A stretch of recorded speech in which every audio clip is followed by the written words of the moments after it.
All right. Hello, everyone. Thank you for joining tonight. And for those of you at home, thank you for signing up.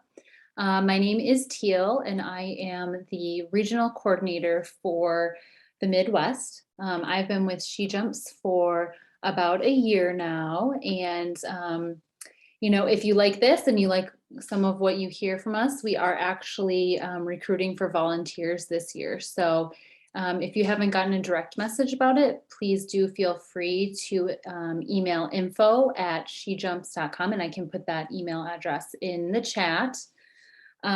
We are going to be taking questions at the end, but if you do have questions throughout, please do feel free to put them in the Q&A section. All right, so you can go ahead and advance the slide, Niina. All right, so at SheJumps here, we believe in the transformative play of the outdoors. SheJumps creates spaces for empowerment and community to unearth the potential of women and girls throughout outdoor play and the connection to nature. All right, thank you. Our vision is to unearth the potential of all women and girls through outdoor play and connection to nature. SheJumps increases the participation of women and girls in outdoor activities to foster confidence, leadership, and connection to nature and community through free and low-cost outdoor education. All right, and we just have a few tips and tricks to help prep you for your next adventure. We want everyone to enjoy the healing power of the outdoors, to have the transformative experiences in our wild spaces that shape us into the people we are meant to be. In order to have successful outdoor adventures, you need to plan and prepare properly in order to keep yourself and your party safe, as well as practicing leave no trace. All right, so I'm actually going to pass it off to Niina Baum, our presenter today.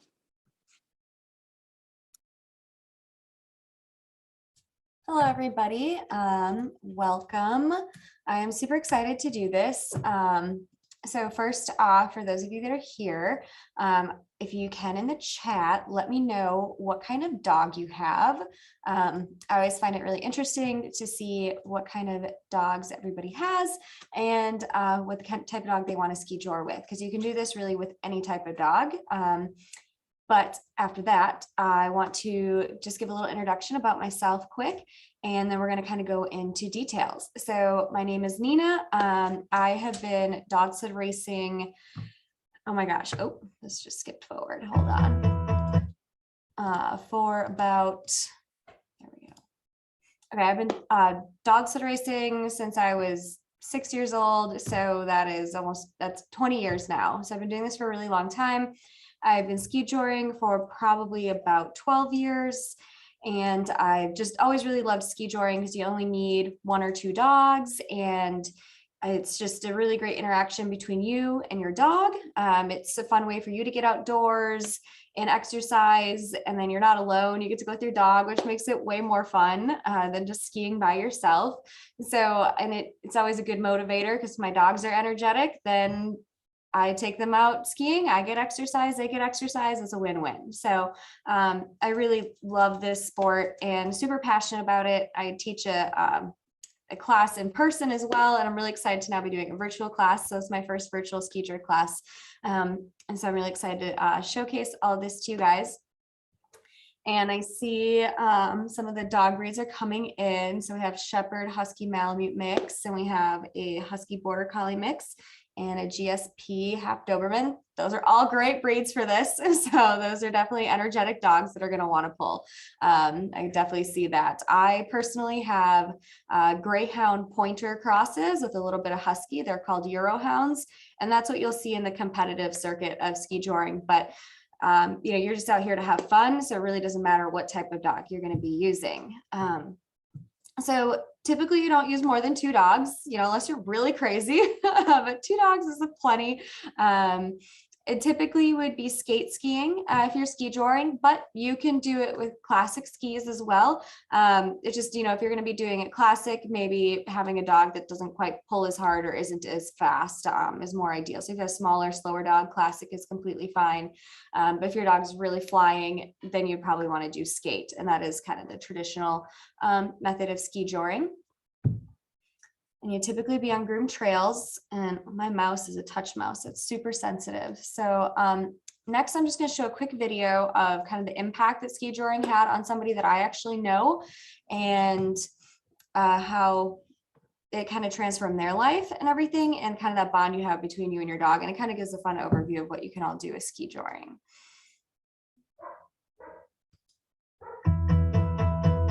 The start of the race is the Animal Kingdom's version of a Formula One race. The race starts, and then they do what dogs like to do, which is they run.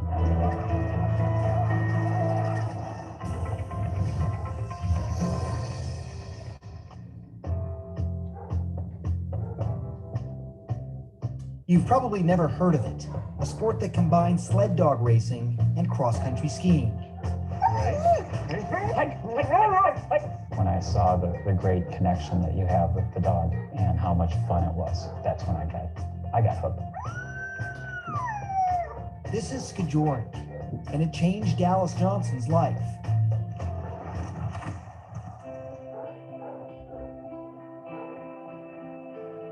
I didn't know the sport really existed. I wasn't off the charts overweight, but it was enough that I was occasionally having breathing problems, back problems, knee problems. I just kept thinking I was tired all the time because I was getting old. The SKIJORING came in, and the dog would be there every morning. Let's go out, let's go run, knowing that I was working with that teammate and not wanting to let her down. It sounds kind of silly, but it gave me the emotional push to get control of my weight. Johnson lost more than 80 pounds and now races competitively every year in one of the country's largest skijor races. Let's get ready. I know the dogs are all ready to run. The Twin Cities Loppet Skijor race is one of the largest skijor races in the country, perhaps one of the largest in the world. Comet and I are usually one of the better teams out there.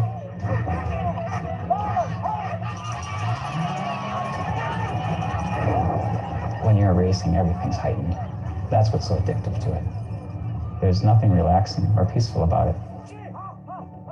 There is this wonderful sense of working together with this animal, and the dog knows what I'm thinking, and I know what she's thinking, and you work together so well. It's a wonderful feeling.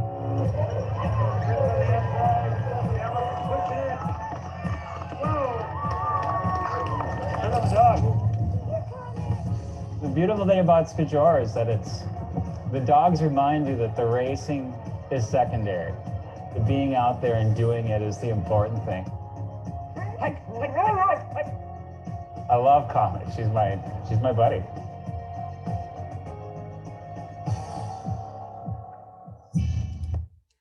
Okay, so that just gives kind of a nice overview of skijoring. Let's See here, there we go. So we're going to kind of start getting into now more of the details of like what you need, different gear. This is really crucial when you get into skijoring because you don't want to have incorrect equipment or incorrect gear at all, because this could hurt you, it could injure your dog. You really want to make sure you have the right equipment. So I'm going to go over some of the basics. Obviously, you're going to need skis, boots, or poles. I am not a ski equipment expert, so you'll want to go to your local ski shop or anything and talk to them about the skis and sizing and all that kind of stuff that you want. Like I said, typically skate skiing is going to be the best, but you can do classic as well. So from the dog standpoint, you are going to want a harness. Actually, I have stuff right here to show. So you're going to want a harness for your dog. And this is just a typical X-back harness, which you'll learn a little bit more about a little bit later. So this is number one piece that you'll need, and this goes on the dog. And then the next piece you will need is a bungee line. So I have one right here as well. So this is a completely full bungee line. So the whole line is a bungee. And there are other, and it really stretches out super long. And there are other lines out there that a section of it is a bungee and then the rest of it's static. And that's completely fine too. It just kind of depends on your preference. For people starting out, I recommend a full bungee because it will absorb more slack, especially when you're training. So if your dog backs off, then it'll absorb more of that slack. So you're less likely to get tangled, to get a ski over the line or something. So I recommend the full bungee, especially if you're starting out. And then you're going to want a SKIJOR belt. So this goes on you. And this is what attaches you to your dog. And a couple key points to look for in SKIJOR belts is you want to have leg loops on them. So this will keep the belt from riding up on your back. You don't want that because then it can injure your back. So you want the leg loops so it stays down in position. And then it's going to also buckle around your waist, which I will give a demo in a little bit. So you want where it buckles around your waist to be separate from where the line attaches. So you don't want the line attaching where it buckles on your waist. That's going to help hold it down. And then if you have where the line attaches on a separate line, it allows for flex when the dog pulls and moves around. So those are just the basic pieces of equipment. I have a puppy barking in the background. For yourself as a human, I suggest you wear goggles because the dogs will kick up snow in your face while you're skiing, especially if they're going fast. In the picture here is basically all the equipment I just showed you. You can get these kits online, SKIJOR starter kits. That's just a different model harness. It's all just based on different preference. Oh, and the one other thing, a lot of times on your SKIJOR belt, it'll come with a safety release. So it's a clip, you can pull the pin and then the line comes right off. This is based on personal preference if you want a safety release or not. So if you just pull, there's pressure, this would just fly right off when the dog is pulling. I personally do not use a safety release because I am always scared that I'm going to accidentally pull it and then lose my dogs. So it kind of depends on your dog. Mine don't really have great recall. They don't want to come back. They want to keep running. So I do not use a safety release personally, but I do know a lot of people who do.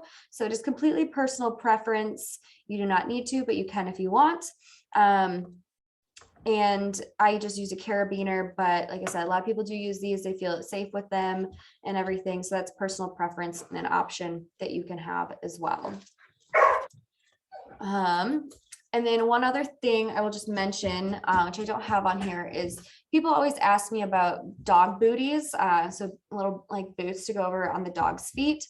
What I always tell people is that most of the time your dog is not actually going to need them. And most of the time they actually hinder your dog, especially with grip and everything. They naturally have, you know, their pads are meant to grip on surfaces and everything. They are strong. Obviously, some of it depends on the breed of dog. Like my dogs, you know, they're bred to have tough feet. So they hardly ever need booties on their feet. And so it does a little bit depend on your dog. Don't put them on unless your dog truly needs them. And if you are going to put booties on your dog, don't go with like the ones that look like shoes, like the dog version of a human shoe.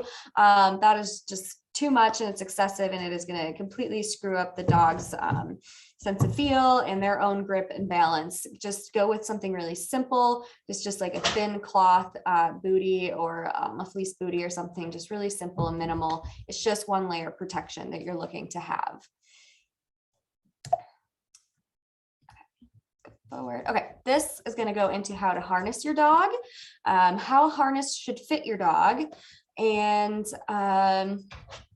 the different types of harnesses that there are out there and kind of their different functions and purposes. And like I had just showed you the X-Back, which is what the harness is on that dog in that video. And I'll go over a few more details and everything in the video about the different types of harnesses. And harness fit is super important for your dog, because if the harness doesn't fit right, it can cause injury, it can cause rubbing, it can cause sores. So it's really important that you have a good fitting harness so that your dog is comfortable and your dog is having fun. So we'll go over some of the steps here in this video that I pre-recorded for today. So I'm here today to go over a couple basic things for when you're getting started in the sport of dog mushing, whether it be ski joring, bike joring, running dogs on a sled or on a rig, or canny crossing. I'm going to be focusing on harnesses. So first, I'm going to show you how to harness your dog. I'm going to go a little bit over how a harness should fit, and I'm going to talk about a couple different styles of harnesses that are used for various activities. So first, I'm going to show you how to harness your dog. Right here, I have an X-back harness. It's called this because it makes an X on the back, as you can see right here. So when you're harnessing a dog, you want to, Molly's already ready for it. So basically, you're looking for the neck hole, which is right here, and then this other big opening, which goes over the body. So you're going to take that, put it over your dog, just line it up over their head. You want to make sure that you pull their collar through. And then once it's over the neck, there's naturally going to be kind of a spot for their leg to go. So just lift their leg through, just like that. And you'll do the same thing on the other side. Very simple. Then you can just pull the harness back. Voila, your dog is now harnessed. Very simple. Once you learn how to harness a dog with an X-back, it's pretty much the same for any other type of harness. Now we're going to go over harness fit. This is really important because you want to make sure your dog is comfortable while they're running and they're pulling.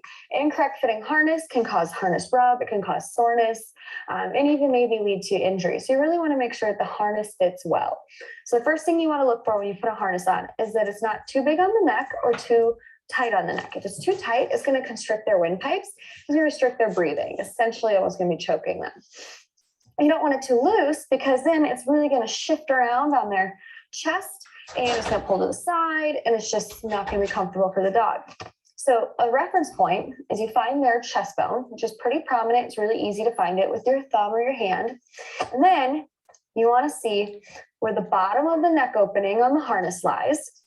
And you want that to be about 1 to 1.5 inches from the chest bone. If your neck is below, the neck opening is below the chest bone, it's too big.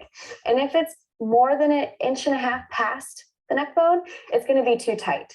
So really that ideal spot is kind of right at that inch mark, just above the chest bone. If you can't get a perfect fit, I always recommend to go slightly bigger than slightly too small. The next thing you're going to look for is the fit on the body. So you're going to see where this strap comes behind the leg. You want to make sure that this is not riding up into their armpit or that it's not way too loose and behind their rib cage. You want just that nice, perfect, moderate fit. So the fit on Molly right now is really good. And then for length, you want to make sure that the end of the harness, when pulled taut, comes to where the base of the tail is. So right now it looks like it's a little bit forward, but when she's actually pulling, it will stretch out right to the base of her tail. So now I'm going to show you a couple different types of harnesses. The harness that Molly has on right now is an X-back. This is your traditional, very popular harness used for almost anything. It's versatile, it's easy to learn how to put on, it's easy to fit. I recommend this harness for people getting into the sport because you can really do anything with it. It's multi-purpose and it's versatile. It's kind of the jack of all trades of harnesses. Now, a couple other different types of harnesses that are out there include the free motion harness by Nonstop Dogwear.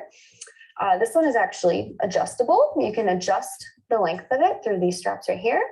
You can also adjust the length of the side straps right here. So you can really get even closer or custom fit, which is really nice. So you're just going to be sizing and purchasing your harness based on the neck size and then getting an approximate body size for it and then adjusting it to really fit your dog perfectly.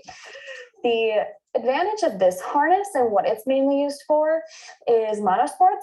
So like bike joring, ski joring, anything where the pulling point of the line is higher than the dog. So if you're ski joring, you're going to be hooked up around your waist and that's where the line's going to be coming from, which is going to be taller than your dog. So the line is going to slope down towards your dog. So the back of the harness is going to kind of slope up. So this harness is really designed for that type of pulling. So if you're like bike joring or canny crossing, where that pulling point of the line is higher than the dog, the free motion harness is really great. It gives them that little bit more freedom of motion, doesn't put any pressure on their hips at all. It's a really great harness for those monosports with a higher pulling point. There's also calf harness. This is definitely for more of the casual goer. This is, if your dog just kind of likes to run with you, likes to be out in front of you, but isn't really pulling hard, but keeping the line tight, it's a really great harness for that. This is definitely not for aggressive or hard pulling. This is definitely more of a casual harness. You can use this if you're going for a walk with your dog and you don't want them choking themselves on their collar. This harness is a great alternative to that. They kind of like to pull while walking, but definitely not for aggressive pulling. Really great if you have a smaller dog or you're just looking to do something a bit more casual than actually really getting into it and going fast and pulling hard.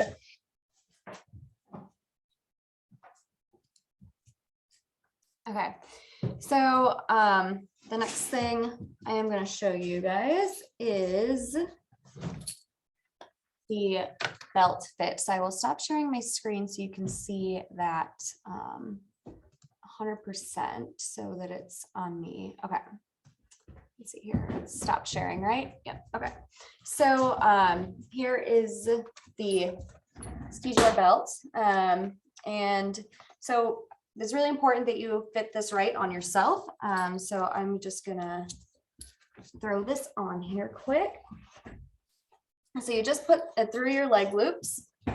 And when you bring it on, you want it to basically come right across your hips. You do not want it on your lower back up here. If it's way up here, it's too high, it's going to pull on your lower back, which is going to cause you to want to tip forward. And it's going to put a lot of pressure on your lower back and it's going to be really painful. It can cause you injury. So you really want it just nice and snug, right on your butt, right across over your hips.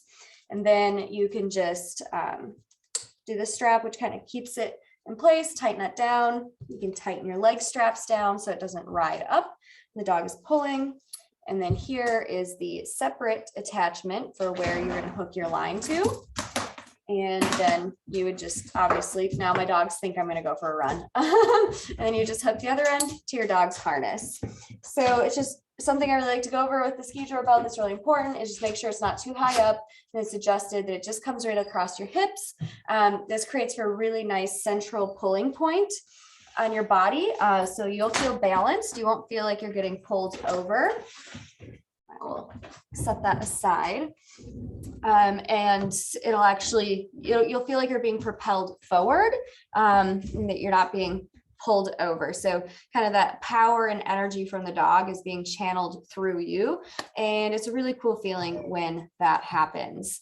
And so going on next to buying gear. It can be kind of hard to find some of this gear sometimes. And I'm going to share my screen again. Okay, so buying gear, it's well, right now supply chain issues. Some gear is out of stock, but for the most part, you can find it. Just got to, order from a different couple sites, and there's different brands out there. I personally use Nonstop Dogwear, which you've seen in everything so far.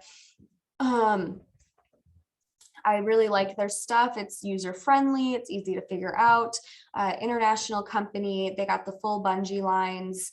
They got multiple different styles of harness. I really like their SKIJOR belt. I think it's the best one out there. It's really advanced. It's got mesh on it. It's flexible. It's comfortable. So that's kind of my favorite one. I'm here. My mouse is really sensitive. Okay. And so in the Midwest here, Kenosha Running Company, over down by Milwaukee, they have a store front and they also have an online store. So you can order a lot of stuff from them.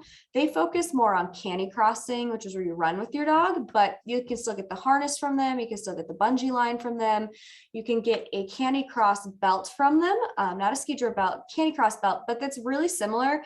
And you can honestly do both with the same belt. I have a canicross belt. This is the same brand that I've also used for SKIJORing many times. They're very similar. So you can, if you also like to run and want to run with your dog, you can definitely use the same belt for each thing. Canine Trail Time is another company. They are out of the UK, but they ship here to the US, and they usually have a lot of great stuff in stock, a lot of different brands. They're a really good one. Alpine Outfitters, they are their own brand as well, and they make all their own stuff, and it's all made in the USA, which is nice. And they have a lot of different gear as well. They have, so their bungee lines are the ones that have like a bungee section, and then the rest of it is static, which is really popular. Kind of just depends on your own preference. And then Howling Dog is another one that it's its own brand and makes their own stuff too, made in the USA here as well. So those are some of the top ones. A lot of people ask me, can I use my Kurgo, harness or belt or rough wear and everything? And I know that those are popular like pet brands and they're really trying to fit in that outdoor space and active dog space. But these companies have all been creating like dog mushing gear specifically for many, many, many, many years. And there is a science behind the harness fit and the harness designs and the belt designs, and these companies have it down. Roughwear and Kurgo are trying to kind of get into that market. And I'm starting to see some of their equipment is better and more in line with what it should be, but it's just not 100% there yet. I've seen a lot of people get started. They buy one of their harnesses and it's just like completely wrong. And it's like hindering the dog and everything. So, or like the SKIJOR belt itself for the human is not shaped right or anything. Like it's up on your lower back and it shouldn't be. So I recommend going with these brands that have been specifically creating content for dog racing or creating gear for dog racing.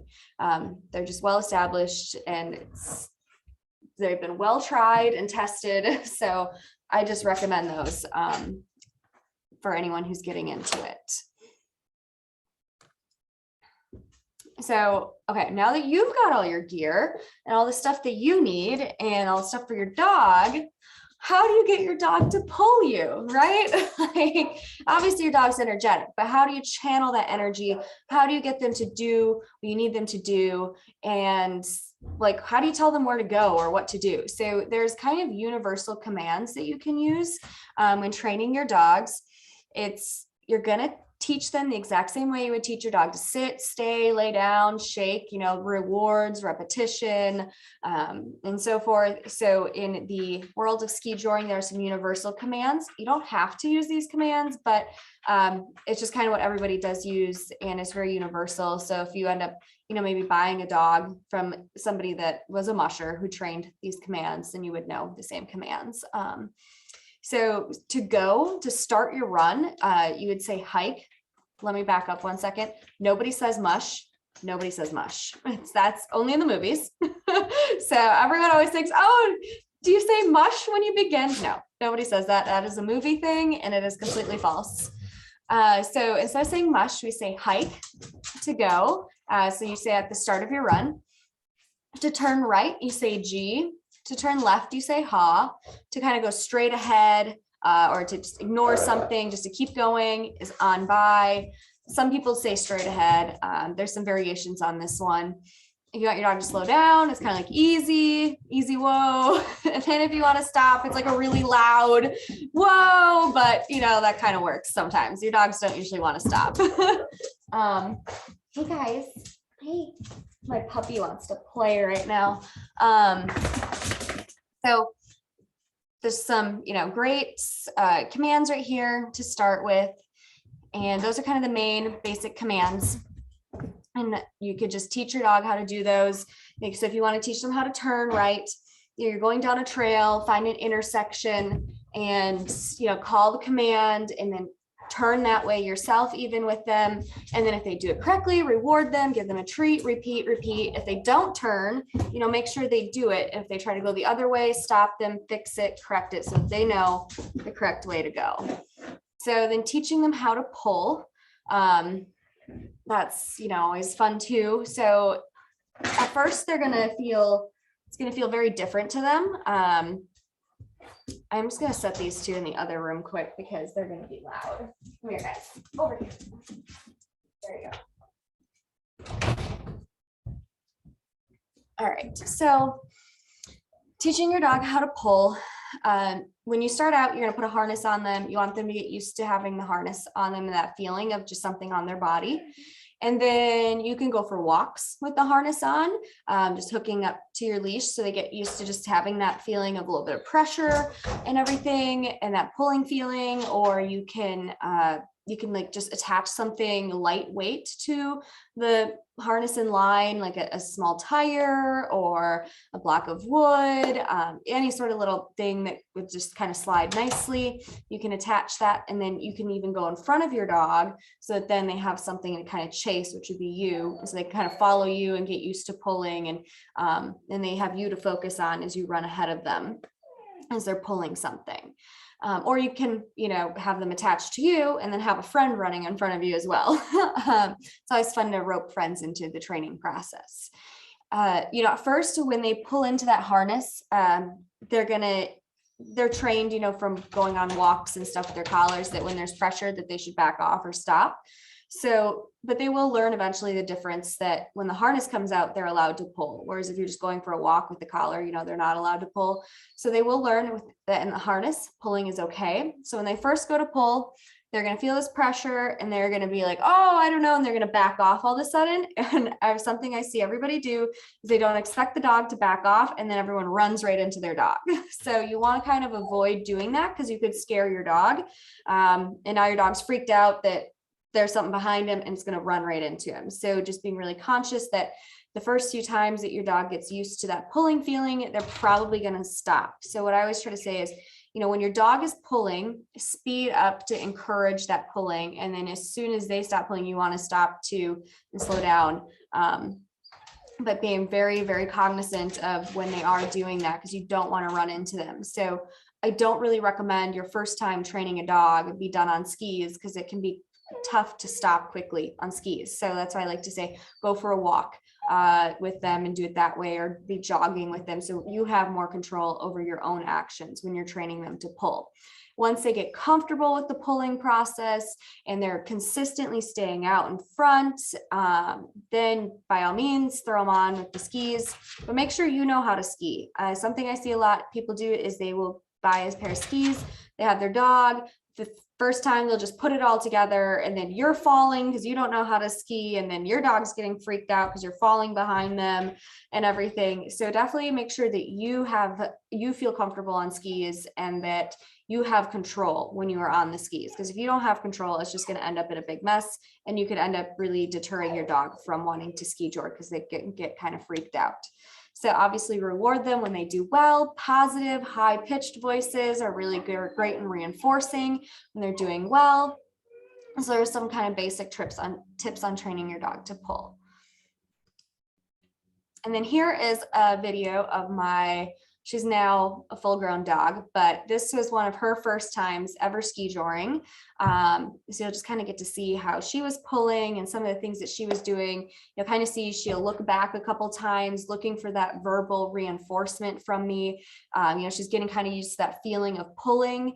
I have been skiing for a while, so I had a lot of control on these skis. So I did go out and train with her one of her first times in my skis, but I really knew what to expect and I was ready for it. And we weren't going very fast at all. And she was kind of little, so we couldn't go too fast. Okay, let's go, let's go, let's go, let's go, let's go.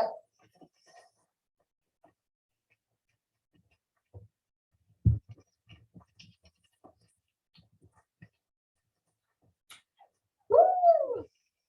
Good job, girl. Good job. Let's go. Let's go. Good job. Good job. Woo! Okay, let's go.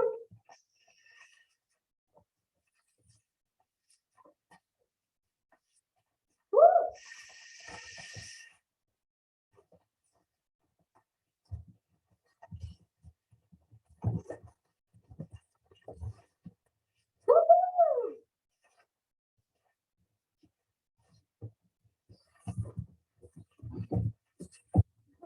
Good job. Good girl. Woo. So you can see kind of in that video, as I'm giving her verbal encouragement and reinforcement, she was kind of like, okay. And she starts going faster and she starts kind of pulling harder. And anytime she would sort of start to look like she's getting distracted or looking to the side, looking around, I give that verbal reinforcement again to keep her on track, letting her know that, hey, nope, let's correct that, let's keep going. And then she would. So, you know, we had a really successful training run there. But you could see right away in the beginning, she was kind of like doing a little circle. She kind of pulled right away, and then it was like, and then she kind of kept going. So just really want to be ready for all that. But this was like a really clean, smooth training run. They don't usually go this well. But you know, that verbal reinforcement is really good, and just sort of keeping them on track. So there are some safety things. Now with skijoring, I always bring up temperature, because if you are skijoring in the winter, it's likely you're probably gonna do something training with your dog in the summer or in the off season too. So obviously, like in the winter, overheating isn't really gonna be an issue, but I do like to bring it up just in case. Because you don't ever want to overheat your dog, especially if you know you're going to get into ski joring and then also you're like, oh, this is really cool. Now let me try canicross or bike joring, which you would do in the off seasons. So there's the 120 rule. So if the percentage, the humidity percentage, and then the temperature add up to over 120, you should not be training your dog. They could overheat really easily, and you don't want that to happen. So like say the humidity is 80% and the temperature is 50 degrees. You probably should not be running your dog. It can be too warm. Obviously, if you're just like lightly outside, you know, they're free running and having fun and stuff like that's totally fine. But if they're pulling really hard and they're working hard, that's when you don't really want to be going when it's too warm or too humid. Obviously, you know, there's some exceptions. You can really be cautious. You can really plan your runs. But as a general rule of thumb, if it equals to over 120, you probably shouldn't. And I kind of covered the booties thing earlier. Like I said, if your dog needs paw protection, you can use it, but many dogs don't actually ever need it. Some people are always concerned, oh, my dog's feet are going to get cold or freeze. Well, dogs genetically, their blood vessels are actually very different from ours. So they actually run in a different direction, and they're designed differently so that when the dog is outside on the ground, the blood actually from, you know, their heart and stuff pumps right to their feet right away to get them warm. So the dog's feet aren't gonna get frostbite or frozen. I mean, maybe if you're out there for like hours and hours and hours on end, but typically you're only going to be out there, you know, for an hour maximum or something, and you're never going to really have that issue. So their feet freezing is really not an issue at all. Because unless you're out there for like 10 plus hours or something and it's really cold out, yeah, then maybe. But for the most part, dogs are tough, they're hardy, they don't need the booties, but sometimes they do. Sometimes like if it's like the kind of the trail's a little bit like if the snow is really rough, like kind of like an icy rough texture, I'll throw booties on because it can kind of be hard on the paws, but pretty rarely do I ever put them on. But in this picture, you can see the type of booty that you would want. It's just simple cloth booty with just an elastic band around the ankle. And then the other thing is starting a dog too young. In the video I just showed you, you know, a pretty young dog training, but she was not pulling that hard. You know, I was able to ski and really keep up with her, keep the pressure up, and we didn't go very far. So the thing sometimes people do is you start a dog too young, so like 6 months or something, but they're starting them like with really aggressive pulling and a lot of weight and going long distances on hard surfaces that can damage the growth plates. And then when they're young, before the growth plates have finished forming, and you don't want to do that, but your dog can still obviously exercise and be outside when they're young and be running around, and you can start that harness breaking or the harness training process. You know, you can have them pulling something light. You can take them for walks with the harness on or jogs and stuff. It's just, you don't want to be doing really aggressive, heavy pulling before they're really a year old. At a year old, then that's when I'd say, okay, you can do kind of more aggressive pulling, really getting into those longer distances where they're hooked up to you and they're pulling a lot harder. But before that, you know, just keep it more on the light side. If you are hooking them up to yourself before a year old, make sure it's kind of a short run, nothing, you know, extreme, just kind of fun and light and just enjoyable.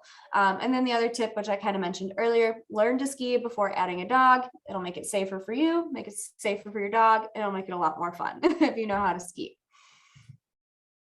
Okay, I think we're almost through everything here, and then I'll have some time for questions. So some resources to learn more, because I just kind of scratched the surface here today. Nonstop Dogwear, which is the company that I had most of my gear from that I showed today, they have a really detailed blog article on getting into skijoring that links to many other articles about topics that I talked about today. So they have just kind of this nice general overview of how to skijor, and then they have all sorts of other articles like how to train your dog, like I just went over, different commands for your dog, all that kind of stuff. So you can, if you click on this, it's a great resource. It'll take you pretty much over a lot of the things I talked about today in writing, which is nice because then you can write those notes down or take that as you need. Another Instagram page, Positively Mushing. This is a page that I actually run, but it is, and I just started it, but it is designed around education on how to get into mushing, or, you know, dog sled racing, mushing, skijoring, all the different facets of dog mushing. So some of the videos you actually saw today in this presentation are on that site, and we're going to really be expanding that and growing that. So follow that for tips, and I have like a mushing 101 series that I'm doing through there, so it's going to go over everything, and skijor will be one of those topics in there. There's also this link that tells you about a lot of the skijor friendly trails in the USA, and it actually gets quite a few of them. And there's a few, like, you know, really local trails that are missing, obviously. So if you know of a local trail by you that's skijor friendly, that's great. But this one definitely gave a good overview of, you know, a handful of trails for every single state that can at least kind of get you started on kind of seeing where the dog friendly skijor trails are. And then there's actually a book on how to skijor with your dog. And so Skijor with Your Dog, it's a good book. They also have a Facebook page, and I recommend, you don't have to buy the book, but just follow the Facebook page. They share a lot of really great content and a lot of great resources and articles and stuff. So it's just a good page to follow, just for some basic updates and stuff. And there's a bunch of different like Facebook pages out there for skijoring and mushing and stuff. Just go and search stuff.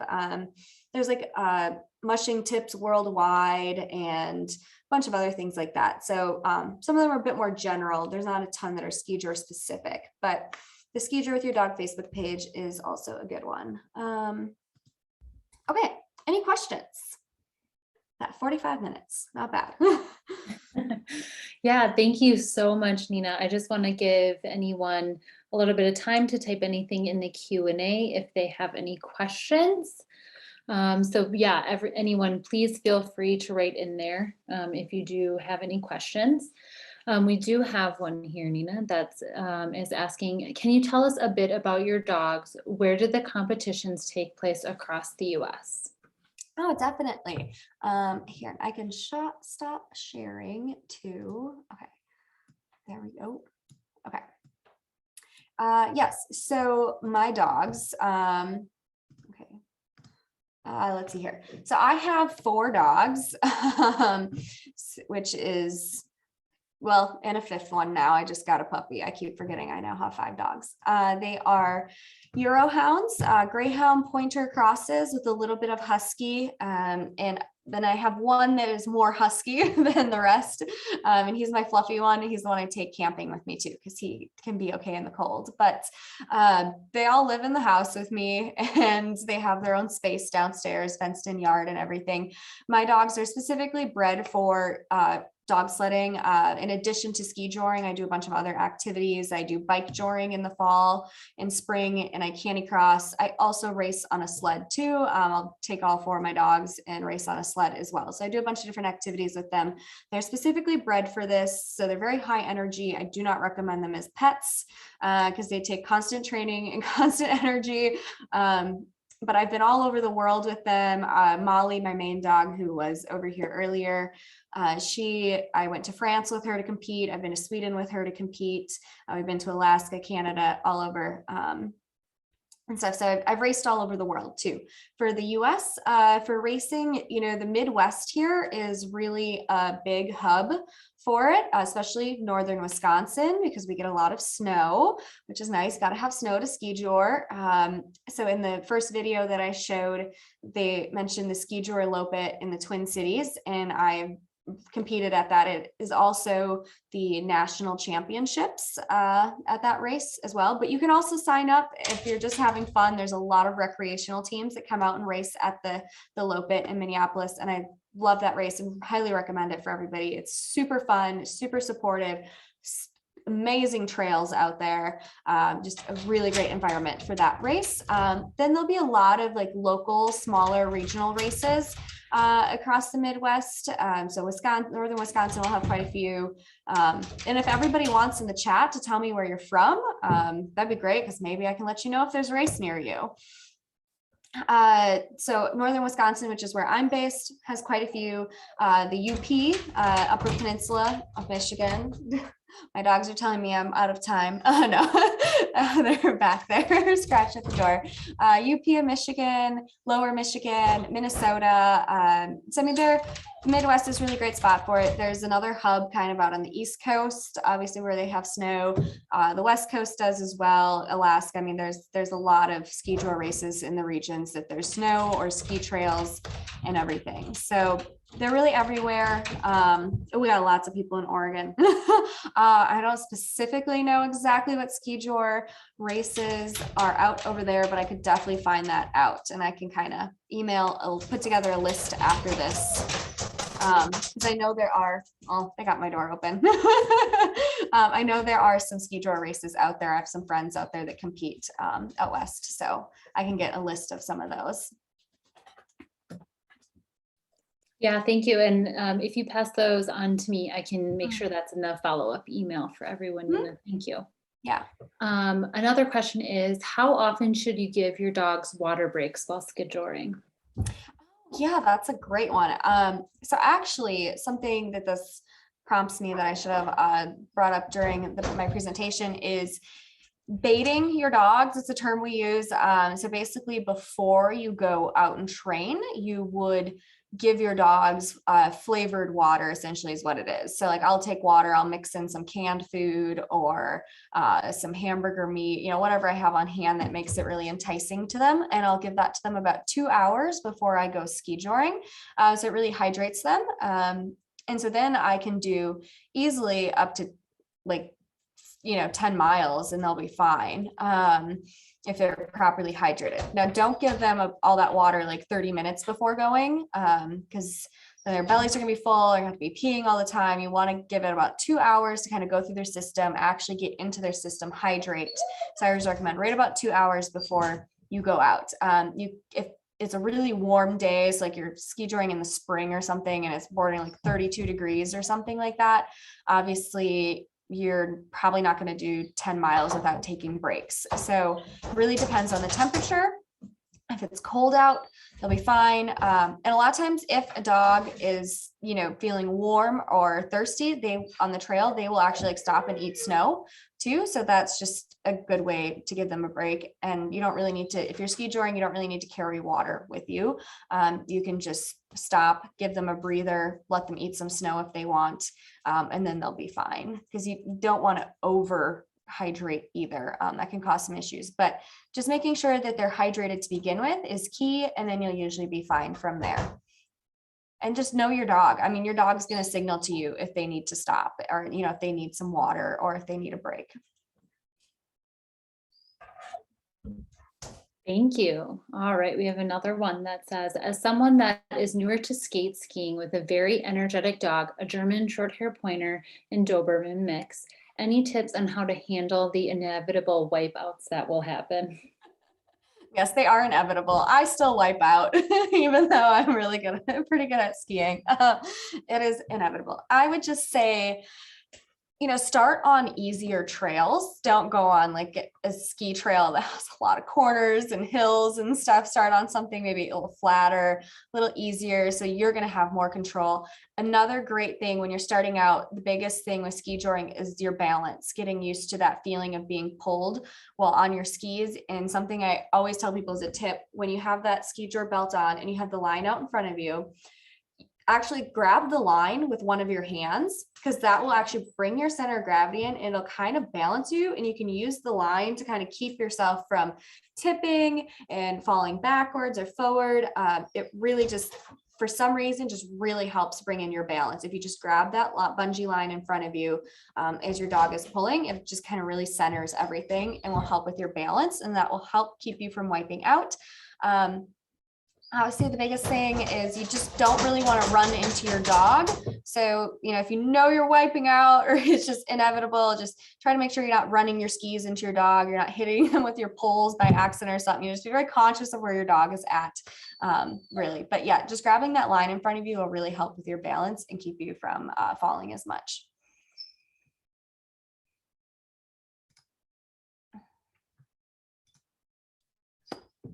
Wonderful. Thank you so much. So we have about 8 more minutes if anyone has any last remaining questions at all. Love people saying their dogs like to eat the snow. Yeah. Yes, they do. I have dogs. As soon as they get done with their run, my one husky will just like dive his head into the snow, and then he'll like roll all over, and he takes like a bath in the snow. Right. afterwards. Like, thank God that's done. Yeah. It's like, yeah. Well, something I could bring up really quick, because I know some of the dogs that are mentioned here, they have some of that more hound breeding in them, so they don't have as much fur on them like mine do. Molly here, basically her stomach is hairless almost. She's got really short fur. And so people always ask me about putting coats on them and stuff while they're running. And the thing is, I say when you exercise, you get really warm as well. Your body builds up heat and you don't really need that much clothing on. I know if I'm skiing without a dog, even if it's cold out, I usually have thin layers on because I get warm very quickly. So for the dogs, they've already got that thin layer kind of built in with their fur. So you want to be careful to not put coats on unless it's really cold and definitely necessary. So just be cautious. You don't ever want to overheat your dog. Obviously, you don't want to frostbite your dog either. There's a fine balance. Kind of got to know what your dog needs. But I think they just saw a squirrel. It's the problem of living in the woods. Come here, Wes. So there are special dog coats out there that'll actually, Wes, you're the smallest dog, but you got the loudest bark. There are dog coats out there that will like cover their bellies, which are more vulnerable, that I put on Molly sometimes if it's really cold. Like if it's in the negatives, I will put her belly, I call it her belly coat. So it covers her belly, but the back is open so that she's still able to let off heat while she's racing and running, but it's protecting her skin from like the wind and the air from getting kind of that frostbite. So that is an alternative too.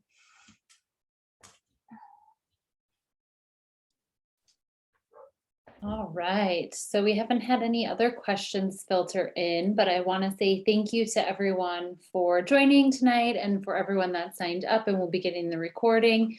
I will connect with Niina to get some spaces in Oregon and Wyoming I saw in the chat for different skijoring trails or different, things in that area for, events and stuff like that. And we'll try to get that in the follow-up email for all of you. So thank you everyone for coming this evening.